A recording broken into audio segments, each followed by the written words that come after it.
உங்களுக்கு வந்து camera reboot ஆயிரும். கேமரா ரீபூட் ஆன பின்னாடி வந்து பார்த்திங்கன்னா இது ரீபூட் ஆகிட்டுருக்கு. 1 செகண்ட். ஓகே, இப்போ ரெஃப்ரெஷ் பண்ணுறோம். ஓகே, கேமரா வந்து ஆஃப் ஆகிடுச்சு. இப்போ கேமரா வந்து வீடியோ ஷோ ஆகுது. ஓகே, ஸோ இப்போ வந்து பிளாட்ஃபார்ம் அக்சஸில் போய்ட்டு வந்து பார்த்திங்கன்னா நம்ம செக் பண்ணிக்கிறோம் OnVF வந்து ஆனில் இருக்கான்ட்டு. OnVF ஆனில் இருக்குது. அதை வந்து ஒரு டைம் சேவ் கொடுத்துக்கிறோம். சேவ் கொடுத்த பின்னாடி வந்து இப்போ ஹை ஃபோக்கஸ் NVRல தான் இந்த CB ப்ளஸோட கேமரா வந்து நம்ம ஆட் பண்ண போகிறோம். ஸோ இந்த ஹை ஃபோக்கஸ் NVRன்றது 2 டிஃப்ரெண்ட் பிளாட்ஃபார்ம் இருக்கிறதுனால அதை ஆட் பண்ணுறதுக்கு முன்னாடியே சில செட்டிங் பண்ணிட்டோம். இப்போ மெனுவில் உள்ள வந்துட்டு இப்போ இந்த கேமரா வந்து ரெஃப்ரெஷ் பண்ணுறோம். OnVF ப்ரோட்டோக்கால் எனேபிள் பண்ண பின்னாடி இந்த கேமரா இப்போ நமக்கு காட்டும். இப்போ அதை ப்ளஸ் பண்ணி கொடுத்துட்டு நம்ம யூசர் ஐடி பாஸ்வேர்டு மட்டும் இப்போ ஃபீட் பண்ணுற மாதிரி வரும், இல்லைன்னா வராது. ஸோ இப்போ வந்து யூசர் ஐடி பாஸ்வேர்டு வந்து போடுறோம்.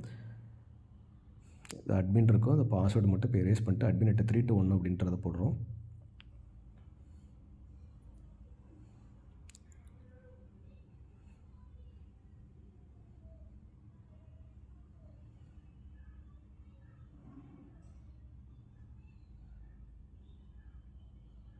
ஓகே போட்டாச்சு. ஓகே கொடுத்துடலாம். இப்போ ரெஃப்ரெஷ் பண்ணி பார்ப்போம். ஓகே, இன்னும் வரல. ரெஃப்ரெஷ் பண்ணுவோம் இன்னொரு டைமு.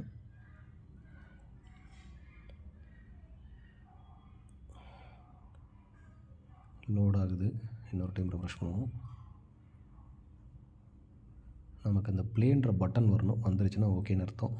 அந்த ஆப்ஷன் எதாகிடுச்சுன்னா ப்ளே பட்டன் வந்துருச்சு.